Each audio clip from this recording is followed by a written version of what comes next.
नमस्कार दोस्तों, कैसे आप सभी लोग। आज तारीख 25 फरवरी 2025 दिन मंगलवार। हिंदी तिथि की बात की जाए तो आज फाल्गुन कृष्ण पक्ष की उदया तिथि द्वादशी है। तो चलिए दोस्तों, एक बार फिर से हाजिर हो गए आपके सामने राजस्थान की आज की 40 और गर्मा गर्म बड़ी खबरों को लेकर। बताएंगे आपको सभी खबरों के बारे में विस्तार से, लेकिन उससे पहले आज की बड़ी खबरों पर, मुख्य समाचारों पर, टॉप हेडलाइंस पर एक नजर डाल लेते हैं। किरोड़ीलाल मीणा बोले, पहले के लगे अधिकारी फोन टैप कर रहे हैं, पिछली सरकार में होती थी सीआईडी, आज भी वही लोग तैनात, सीएम के साथ मंच पर दिखे। वहीं दोस्तों, विधानसभा की कार्यवाही का कांग्रेस ने किया बॉयकॉट, सुरक्षा कर्मियों से भिड़े निलंबित विधायक, सदन में जाने की जिद पर अड़े, 4 दिन बाद धरना खत्म। इसी के साथ ही विजयनगर बलात्कार और ब्लैकमेल कांड, अजमेर ब्यावर भिलवाड़ा बंद, राज्यपाल ने कहा हिंदुवादी संगठन से जुड़ी लड़कियों को टारगेट किया, पब्लिक बोली आरोपियों को फांसी दो। वहीं दोस्तों, हर किसान को बनवाना ही होगा आईडी कार्ड, बिना इसके नहीं मिलेगी किसान सम्मान निधि, फसल बीमा का फायदा, कार्ड बनवाने वाले बैंक से बिना डॉक्यूमेंट के ले सकेंगे लोन। इसी के साथ ही बोरवल में फंसे 5 साल के मासूम की मौत, 13 घंटे बाद निकाला गया शव, 30 फीट नीचे जाकर फंसा था। मैं दोस्तों, कांग्रेस के खिलाफ शशि थरूर के बगावती तेवर, कहा मैं पार्टी के साथ लेकिन उन्हें जरूरत नहीं तो मेरे पास भी विकल्प है। मैं दोस्तों, कन्हैयालाल हत्याकांड को लेकर आई बड़ी खबर, हाईकोर्ट ने अपना दिमाग लगाया होगा, आरोपी जावेद की जमानत के खिलाफ याचिका पर सुप्रीम कोर्ट की टिप्पणी। मैं दोस्तों, विधानसभा में हंगामे के बाद भड़के सचिन पायलट, पूछा माफी मांगने पर कट रही है नाक, किरोड़ीलाल के फोन टैपिंग पर भी दिया बयान। बने रहिए दोस्तों, बताएंगे आपको प्रदेश की 40 बड़ी खबरों के बारे में विस्तार से, लेकिन उससे पहले अगर अभी तक आपने चैनल को सब्सक्राइब नहीं किया तो सबसे पहले चैनल को सब्सक्राइब कर दे, वीडियो को लाइक कर दे और अपने कमेंट जरूर कर दीजिए। नमस्कार दोस्तों, राजस्थान की आज की पहली और बड़ी खबर, किरोड़ीलाल मीणा बोले, पहले के लगे अधिकारी फोन टैप कर रहे हैं, पिछली सरकार में होती थी सीआईडी, आज भी वही लोग तैनात हैं, सीएम के साथ मंच पर दिखे। देखिए, जयपुर में किरोड़ीलाल मीणा ने अपनी ही सरकार पर लगाए फोन टैपिंग के आरोपों पर सफाई दी है। मीणा ने कहा कि मैंने पहले बयान दिया था कि मेरा फोन टैप हो रहा है, मेरे पीछे सीआईडी लगी है, वो इस आधार पर दिया था कि पिछले राज्य में जब जब मैं आंदोलन करता था, सड़क पर होता था, मेरी सीआईडी भी होती थी, फोन टैप होता था। मीणा ने आगे कहा, आज भी वही अधिकारी तैनात है, मेरा फोन टैप हो रहा है। हाँ, ये गलती हो गई मेरे से कि मुझे पहले पार्टी फोरम पर ही बात करनी चाहिए थी। पहले के लगाए हुए अधिकारी जो अब तक नहीं हटे हैं, वो फोन टैप कर रहे हैं। वहीं आपकी जानकारी के लिए बता दूं, बीते दिन जयपुर में आयोजित सरकारी कार्यक्रम में विवाद के बाद पहली बार मुख्यमंत्री भजनलाल शर्मा और किरोड़ीलाल मीणा एक साथ नजर आए। मीणा सीएम के बगल में ही बैठे थे। विधानसभा की कार्यवाही का कांग्रेस ने किया बॉयकॉट, सुरक्षा कर्मियों से भिड़े निलंबित विधायक, सदन में जाने की जिद पर अड़े, 4 दिन बाद धरना खत्म। देखिए, विधानसभा में 4 दिनों से चल रहा कांग्रेस विधायकों का धरना बीते दिन बिना किसी नतीजे के समाप्त हो गया। इंदिरा गांधी पर विवादित टिप्पणी के विरोध में प्रदर्शन कर रहे कांग्रेस विधायकों ने बॉयकॉट की घोषणा की और सदन से बाहर निकल आए। कांग्रेस विधायक बॉयकॉट करके बाहर निकले तो निलंबित विधायक भी बाहर आए। कुछ देर बाद निलंबित विधायक हाकम अली, जाकिर हुसैन गसावत, संजय जाटव दोबारा विधानसभा के अंदर जाना चाह रहे थे तो सुरक्षा कर्मियों ने नियमों का हवाला देकर उनको अंदर जाने से रोक दिया। इस दौरान उनकी सुरक्षा कर्मियों से तीखी नोकझोंक भी हुई। वहीं इससे पहले सदन में बजट पर बहस के दौरान मार्शलों की घेराबंदी में कार्यवाही चली, जबकि कांग्रेस विधायक वैल में नारेबाजी करते रहे। संसदीय कार्य मंत्री जोगाराम पटेल ने एक सदस्य पर सदन को हाईजैक करने का आरोप तक लगाया। गृह राज्य मंत्री जवाहर सिंह बेढम ने कहा, डोटासरा स्पीकर के चैम्बर में हुई बात से मुकर गए, वे अपने वरिष्ठ सदस्यों की बात नहीं मान रहे हैं। वहीं बीते दिन स्पीकर वासुदेव देवनानी ने कांग्रेस प्रदेश अध्यक्ष गोविंद सिंह डोटासरा समेत 6 विधायकों को सदन से बाहर जाने को कहा। हंगामे के चलते कई बार कार्यवाही स्थगित करनी पड़ी। देर शाम को विधानसभा की कार्यवाही आज तक के लिए स्थगित कर दी गई है।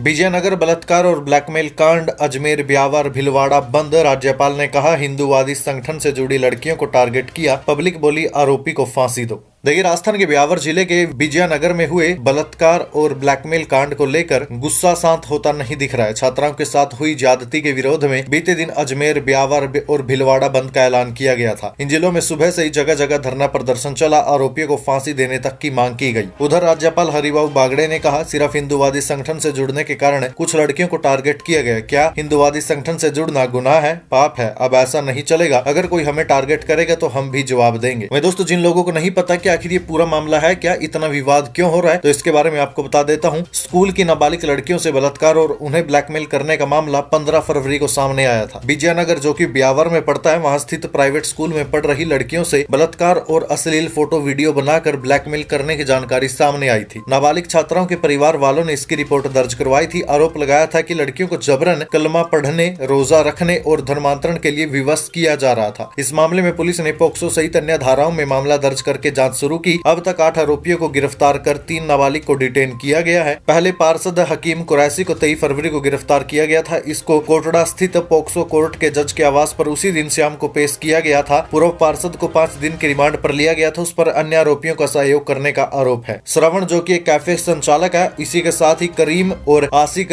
ये तीनों ही 7 दिन के रिमांड पर है। लुकमान उर्फ साहिब जिसकी उम्र 20 साल की है, साहिल मंसूरी जिसकी उम्र 19 साल की है, रिहान मोहम्मद जिसकी उम्र 20 साल की और अफराज जिसकी उम्र 18 साल की है, इन सभी को 5 दिन के रिमांड पर लिया गया है। इस पूरे मामले में शामिल 3 नाबालिग बाल सुधार गृह में है। 23 फरवरी को झुंझुनू के नवलगढ़ में राज्यपाल हरिभाऊ बागड़े थे। यहाँ के बलवंतपुरा स्थित डुंडलोद गर्ल्स स्कूल में स्टूडेंट्स को उन्होंने संबोधित किया। विजयनगर मामले पर राज्यपाल ने कहा, क्या हिंदूवादी संगठन से जुड़ना गुनाह है, पाप है? अब ऐसा नहीं चलेगा। अगर कोई हमें टारगेट करेगा तो हम भी जवाब देंगे। लड़कियों को संबोधित करते हुए राज्यपाल ने आत्मरक्षा और हिम्मत की सीख दी। उन्होंने कहा, जो लोग टेढ़ी नजर से देखते हैं उनसे नजर मिलाकर जवाब दो। डरने की जरूरत नहीं है, बल्कि ईंट का जवाब पत्थर से दो। दोस्तों, बीते दिन बलात्कार और ब्लैकमेल कांड के विरोध में ब्यावर, अजमेर और भीलवाड़ा जिले के कस्बों में बाजार बंद रखे गए। ब्यावर अजमेर जिले के केकड़ी, भिनाए और भीलवाड़ा जिले का गुलाबापुरा में व्यापारिक गतिविधियां पूरी तरह से ठप रही। बंद को देखते हुए पुलिस भी अलर्ट मोड पर रही। इंदिरा गांधी पर टिप्पणी को लेकर जयपुर में कांग्रेसी पुलिस से भिड़े। वाटर कैनन के दौरान सड़क पर गिरे कई कार्यकर्ता पुलिस हिरासत में। देखिए, पूर्व प्रधानमंत्री इंदिरा गांधी पर की गई विवादित टिप्पणी और 6 विधायकों के निलंबन के विरोध में बीते दिन जयपुर में तनावपूर्ण स्थिति रही। विधानसभा घेराव करने जा रहे कांग्रेस कार्यकर्ताओं और पुलिस के बीच जमकर धक्का मुक्की हुई। 22 गोदाम सर्किल पर पुलिस ने बैरिकेड्स लगाकर मार्च को रोक दिया। बैरिकेडिंग के बीच बने मंच से कांग्रेस नेताओं ने कार्यकर्ताओं को संबोधित किया। भीड़ को उग्र होता देख पुलिस ने वाटर कैनन का इस्तेमाल किया। स्थिति नियंत्रित करने के लिए पुलिस ने प्रदर्शनकारियों को बैरिकेडिंग से खदेड़ और कई कार्यकर्ताओं को हिरासत में लिया। फिलहाल प्रदर्शन खत्म हो गया, स्थिति पूरी तरह से नियंत्रण में है।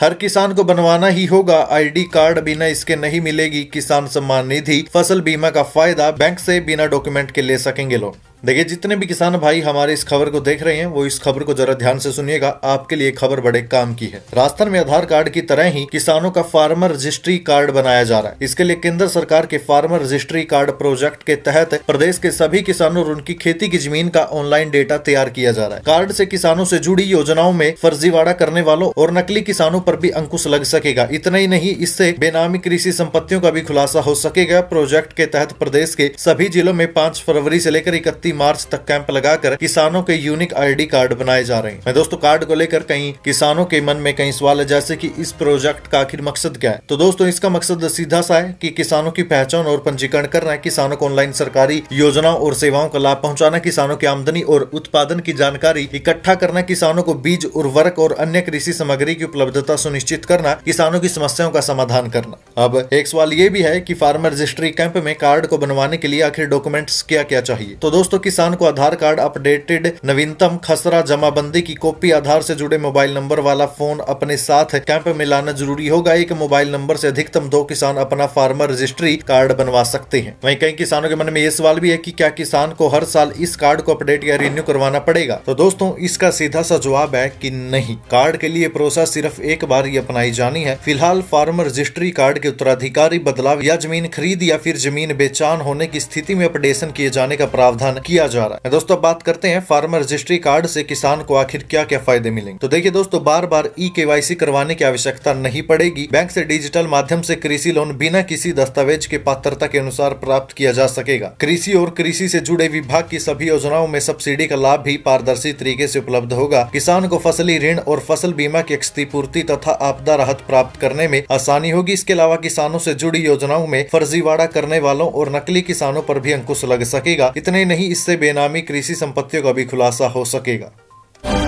बोरवेल में फंसे 5 साल के बच्चे की मौत, 13 घंटे बाद निकाला गया शव। 30 फीट नीचे जाकर फंसा था। देखिए, झालावाड़ में 150 फीट गहरे बोरवेल में गिरे 5 साल के बच्चे प्रहलाद को नहीं बचाया जा सका। 13 घंटे बाद उसका शव रेस्क्यू टीम ने बाहर निकाला। SDRF की टीम 12 घंटे से उसे बचाने में जुटी थी। प्रहलाद बोरवेल में 30 फीट नीचे फंसा हुआ था। शुरुआत में बच्चे की आवाज सुनाई दे रही थी। पथरीला इलाका होने के कारण बचाव कार्य में काफी परेशानी का सामना करना पड़ा। SDRF और NDRF की टीम ने बीते दिन सुबह 4 बजे बच्चे को निकालकर डग हॉस्पिटल पहुंचाया था। यहाँ जाने के बाद डॉक्टरों ने बच्चे को मृत घोषित कर दिया। बच्चे के शव को अस्पताल की मोर्चरी में रखवाया गया है।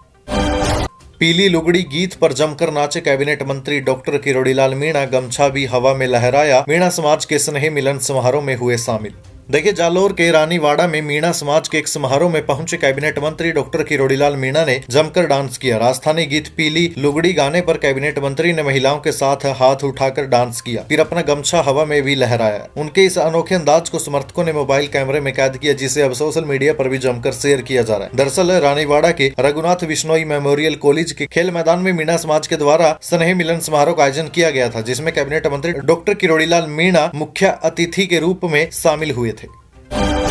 पूर्व मंत्री रामलाल जाट के खिलाफ सीबीआई जांच पर रोक, सुप्रीम कोर्ट का आदेश। राज्य सरकार ने हाईकोर्ट के आदेश के खिलाफ की थी अपील। देखिए, पूर्व मंत्री रामलाल जाट, एडीजी आनंद श्रीवास्तव के भाई अरविंद श्रीवास्तव और अन्य आरोपियों के खिलाफ सीबीआई जांच पर सुप्रीम कोर्ट ने रोक लगा दी है। हाईकोर्ट ने इन सभी के खिलाफ सीबीआई जांच के आदेश दिए थे, जिसके खिलाफ राज्य सरकार सुप्रीम कोर्ट गई थी। सरकार ने सुप्रीम कोर्ट में कहा कि हाईकोर्ट द्वारा सीबीआई जांच का आदेश देना अनुचित था। राज्य पुलिस पूरी तरह सक्षम है और मामले की निष्पक्ष जाँच कर रही है। राज्य सरकार ने इस बात पर जोर दिया कि सीबीआई जाँच केवल असाधारण परिस्थितियों में होनी चाहिए और इसे राज्य पुलिस जाँच का नियमित विकल्प नहीं बनाया जा सकता। वहीं मामले में परिवादी परमेश्वर जोशी ने हाईकोर्ट के आदेश को सही ठहराते हुए राज्य पुलिस पर पक्षपात का आरोप लगाया, लेकिन सुप्रीम कोर्ट ने राज्य सरकार की दलीलों से सहमत होते हुए हाईकोर्ट के आदेश पर अंतरिम रोक लगा दी है। सुप्रीम कोर्ट में बांग्लादेशी हिंदुओं की सुरक्षा से जुड़ी याचिका खारिज। कोर्ट बोला, दूसरे देश के आंतरिक मामलों पर टिप्पणी नहीं कर सकते। देखिए, सुप्रीम कोर्ट ने बीते दिन बांग्लादेश में हिंदुओं और अन्य अल्पसंख्यकों की सुरक्षा की मांग करने वाली जनहित याचिका खारिज कर दी। सुनवाई चीफ जस्टिस संजीव खन्ना और जस्टिस संजय कुमार की बेंच ने की। बेंच ने कहा, मामला भारत के विदेश नीति से जुड़ा है और भारत की न्यायपालिका इसमें हस्तक्षेप नहीं कर सकती, किसी दूसरे देश के आंतरिक मामलों में हस्तक्षेप नहीं कर सकती। दरअसल लुधियाना के व्यवसायी राजेश ढांडा ने याचिका की थी। इसमें कहा गया था कि बांग्लादेश में अल्पसंख्यकों हिंदू, सिख, जैन और अन्य की स्थिति बेहद खराब है। याचिका में कहा गया था, बांग्लादेश में लोकतांत्रिक सरकार के पतन के बाद धार्मिक कट्टरपंथी अल्पसंख्यकों पर तेजी से हमले कर रही हैं। उनके खिलाफ सामूहिक हत्याएं, अपहरण, संपत्तियां छीनना जैसी आपराधिक घटनाएं तेजी से बढ़ रही है।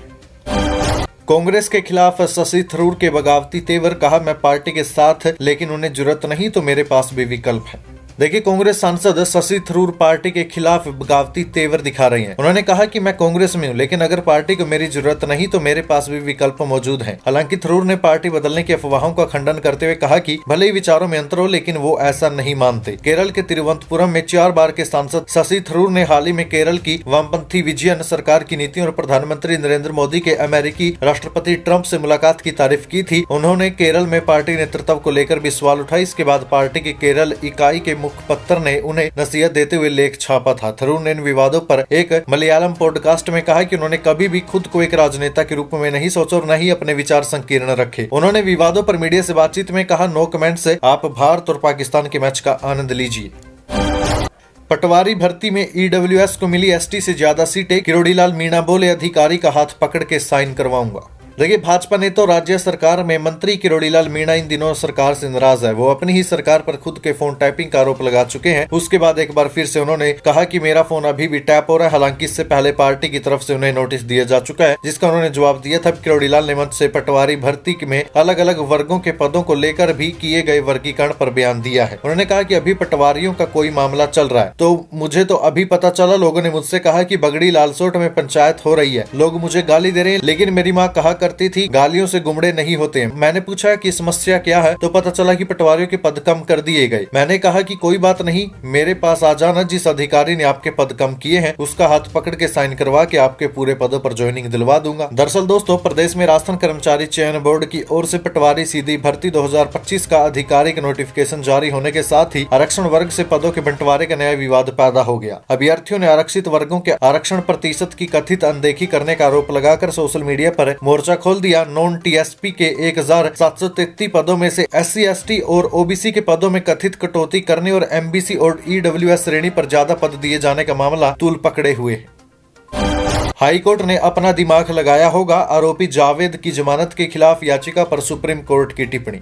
वो 19 साल का लड़का है, हाईकोर्ट ने जमानत देते समय अपना दिमाग लगाया होगा। ये टिप्पणी सुप्रीम कोर्ट ने साल 2022 में उदयपुर में हुए चर्चित कन्हैयालाल हत्याकांड में आरोपी मोहम्मद जावेद को हाईकोर्ट से मिली जमानत को चुनौती देने वाली याचिका पर सुनवाई के दौरान की है। मामले की अगली सुनवाई 4 सप्ताह बाद होगी। नेशनल इन्वेस्टिगेशन एजेंसी यानी कि एनआईए ने बीते दिन सुप्रीम कोर्ट को बताया कि एक जघन्य हत्या का मामला है और आरोपी के खिलाफ आरोप तय किए जा चुके हैं। एनआईए की ओर से पेश हुए अतिरिक्त सोलिसिटर जनरल एसवी राजू ने आरोपी मोहम्मद जावेद की जमानत का विरोध करते करते हुए कहा कि पीड़ित का सर काट दिया गया था, ये गंभीर अपराध है। एसवी राजू ने आगे बताया कि इस मामले में 155 गवाहों की सूची तैयार की गई है, जिनमें से अब तक केवल 5 गवाहों की गवाही हुई है। हालांकि सुप्रीम कोर्ट की न्यायमूर्ति MM सुंदरेश और न्यायमूर्ति राजेश बिंदल की पीठ ने टिप्पणी करते हुए कहा कि हाईकोर्ट ने जमानत देते समय अपना दिमाग लगाया होगा और वो 19 साल का लड़का है। इसके बाद जावेद के वकील ने जवाब देने के लिए और समय मांगा, जिस पर सुप्रीम कोर्ट की पीठ ने सुनवाई को 4 सप्ताह के लिए स्थगित कर दिया है।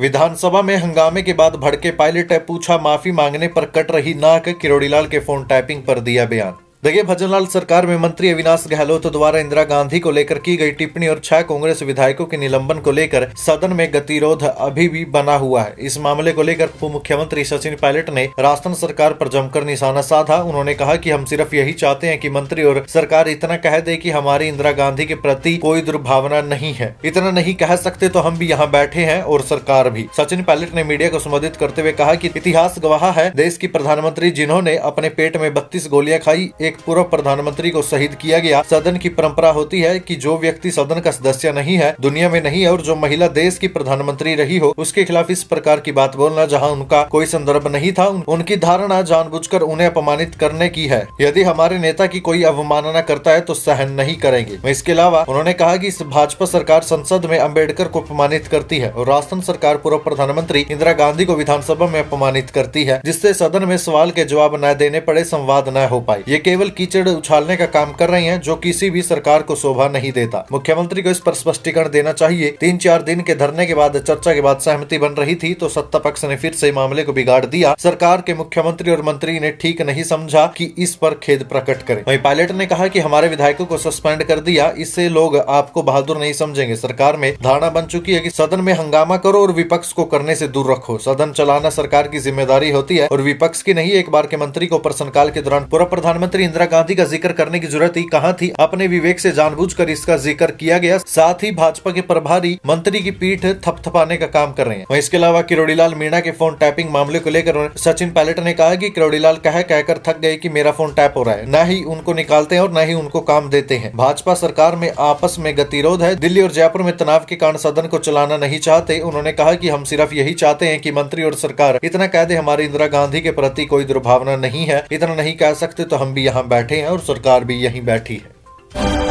राजस्थान में सीएम का चयन, राखी सावंत को दादा साहेब फाल्के अवार्ड देने जैसा सीएम लोढ़ा का विवादित बयान। देखिए, राजस्थान सरकार में कैबिनेट मंत्री अविनाश गहलोत द्वारा इंदिरा गांधी को लेकर की गई टिप्पणी और 6 कांग्रेस विधायकों के निलंबन को लेकर कांग्रेस ने विधानसभा घेराव की घोषणा की थी। वहीं पार्टी विधानसभा के बाहर भी पूरे राजस्थान में जगह जगह प्रदर्शन किए गए। वहीं अब धरने में शामिल पूर्व विधायक सीएम लोढ़ा ने सीएम भजनलाल शर्मा को लेकर विवादित बयान दिया। उन्होंने कहा कि राजस्थान की जनता के साथ कैसी दुर्घटना हो गई। ये वैसा ही हुआ कि फिल्मों का सबसे बड़ा पुरस्कार दादा साहेब फाल्के अवार्ड राखी सावंत को दे दिया गया हो। राजस्थान के मुख्यमंत्री का चयन कुछ इसी तरह का है। एक आदमी बैठ करके चाय की पर्ची बनाकर देता था, रातों रात उसे मुख्यमंत्री की कुर्सी पर बैठा दिया। कुर्सी पर बैठकर वो क्या कर रहा है, ये आपकी और हमारी जानकारी के अंदर है।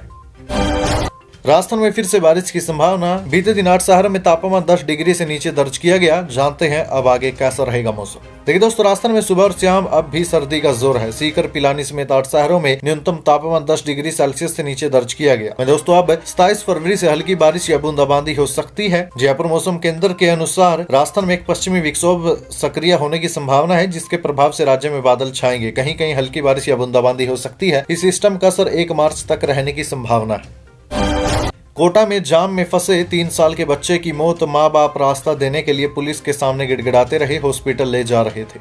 देखिए, कोटा में ट्रैफिक जाम में फंसने से 3 साल के बच्चे की मौत हो गई। बच्चा बीमार था, माता पिता उसे हॉस्पिटल लेके जा रहे थे। नेशनल हाईवे 52 पर रामगंज मंडी से कोटा मार्ग के दर्रा नाला के सिंगल लेन पर जाम लगा था। माता पिता रास्ता देने के लिए पुलिस के सामने गिड़गिड़ाते रहे। करीब 3 घंटे तक जाम में फंसे रहने के कारण बच्चे ने दम तोड़ दिया। रामगंज मंडी निवासी पप्पू लाल ने बताया कि बेटे हरिओम, जिसकी उम्र 3 साल की है, उसे सर्दी जुकाम और बुखार की शिकायत थी। रविवार रात 9 बजे उसे चेचट सरकारी हॉस्पिटल लेकर गए। बच्चे की गंभीर हालत के कारण बीते दिन सुबह 7 बजे उसे कोटा रेफर कर दिया गया था। लेकिन कोटा में ट्रैफिक जाम इतना था कि 3 घंटे तक बच्चा कार में तड़पता रहा और बच्चे ने दम तोड़ दिया। वहीं बच्चे के पिता पप्पू लाल ने बताया कि अगर हम समय पर जाम से निकल पाते तो शायद मेरे बेटे की जान बच सकती थी। ट्रैफिक जाम ने बेटे की जान ले ली।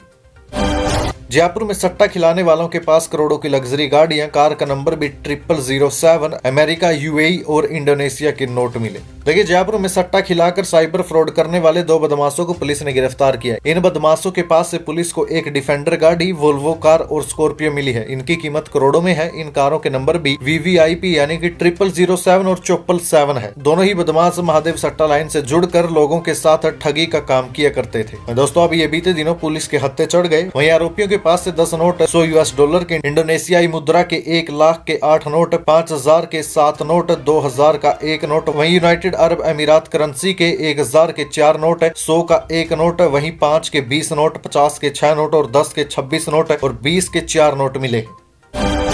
देश का सबसे बड़ा बोन मैरो ट्रांसप्लांट सेंटर लगभग तैयार। कैंसर रोगियों के लिए लाइफलाइन। जयपुर में हर महीने हो सकेगा 50 मरीजों का इलाज। देखिए, जयपुर में बन रहा देश का सबसे बड़ा बोन मैरो ट्रांसप्लांट सेंटर जुलाई और अगस्त तक शुरू हो जाएगा। 50 बेड वाला ये सेंटर स्टेट कैंसर इंस्टीट्यूट में बनकर तैयार हो रहा है। यहाँ कैंसर मरीजों के लिए बेहद जरूरी बोन मैरो ट्रांसप्लांट मुफ्त में हो सकेगा। हालांकि अभी SMS सवाई मानसिंह हॉस्पिटल में ट्रांसप्लांट हो रहा है। केवल 2 बेड की व्यवस्था है, जहाँ 1 साल से भी लंबी वेटिंग है। ऐसे में कई मरीज तो इंतजार में ही दम तोड़ देते हैं। कई मरीजों को प्राइवेट हॉस्पिटल में 40 लाख रुपए तक का खर्चा करना पड़ता है। अब तक 15 साल में यहाँ केवल 150 ट्रांसप्लांट हुए हैं। इसके चालू होने के बाद 1 साल में 500 मरीजों का बोन मैरो ट्रांसप्लांट हो सकेगा। दिल्ली आ रही अमेरिकी फ्लाइट में विस्फोटक की धमकी फर्जी। रोम डाइवर्ट हुई थी फ्लाइट, आज दिल्ली के लिए रवाना होगी। 214 लोग सवार थे। देखिए, अमेरिका के न्यूयॉर्क से दिल्ली आ रही अमेरिकन एयरलाइंस की फ्लाइट में विस्फोटक होने की धमकी फर्जी निकली। रविवार को फ्लाइट AA292 में विस्फोटक की खबर मिलने के बाद उसे रोम की ओर डाइवर्ट कर दिया गया था। फ्लाइट में 199 यात्री और 15 क्रू मेंबर मौजूद थे। बीते रविवार को जांच के बाद उसे फिर से उड़ान भरने की अनुमति दे दी गई। हालांकि बीते दिन फ्लाइट दिल्ली नहीं आई। आज यानी 1 दिन बाद उसे रोम के फ्यूमिसिनो एयरपोर्ट पर रोका गया। दरअसल एयरलाइंस ने बीते दिन कहा कि दिल्ली एयरपोर्ट के प्रोटोकॉल के मुताबिक उसे लैंड करने से पहले कहीं और जांच करवानी जरूरी है।